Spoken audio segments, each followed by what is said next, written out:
KOLR10 is your local election headquarters, and this morning we are bringing you results from the Missouri primary. A familiar face to Missouri voters is named the winner of the GOP nomination for the Senate seat vacated by retiring Senator Roy Blunt. KOLR10's Lauren Barnes reports on Attorney General Eric Schmidt's big win yesterday and what's next for his opponents.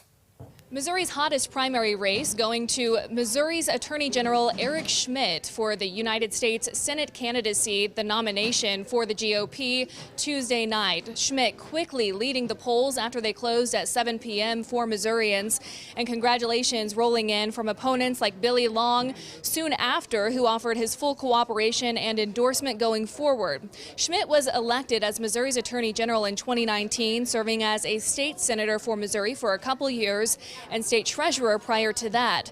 I also spoke to runner-up Vicky Hartzler, who currently serves and represents Missouri in the 4th Congressional District prior to the election, and she told KOLR10 if she did not win the nomination for the GOP, she just hoped that it did not go to embattled former governor for Missouri Eric Greitens, fearing that if it had, that this Senate seat may go blue in November. KOLR10 is also working to find out what's next for Hartzler as well as Representative Billy Long.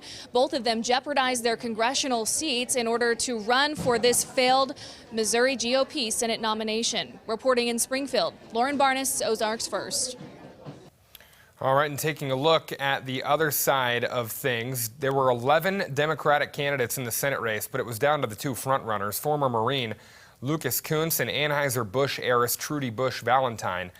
Valentine has won that race, receiving 43% of the votes.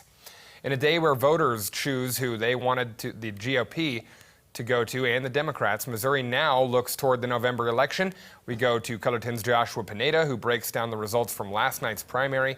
Josh, good morning. Good morning to you, Jesse. Missourians now turn their attention to the upcoming election as both parties' candidates now know who they'll be squaring off against this coming November. In the District 7 race, Republican Eric Burleson and Democrat Kristen Radiker Schaefer each won their party's nomination to face off against one another in the November ballot. Radiker Schaefer won her nomination with 63% of the votes, and Burleson won his nomination with 38% of the votes, edging out Jay Wasson and Alex Bryan, who came in second and third. Billy Long had represented Missouri's 7th Congressional District in Washington, D.C. since 2011. However, he entered the race on the Republican ballot to try and win the nomination for senator after Senator Roy Blunt announced his retirement.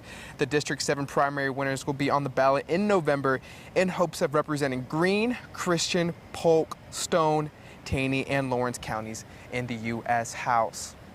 Candidates will have a quick turnaround to prepare for the upcoming election on November 8th. Reporting in Springfield, Joshua Pineda, Ozarks First.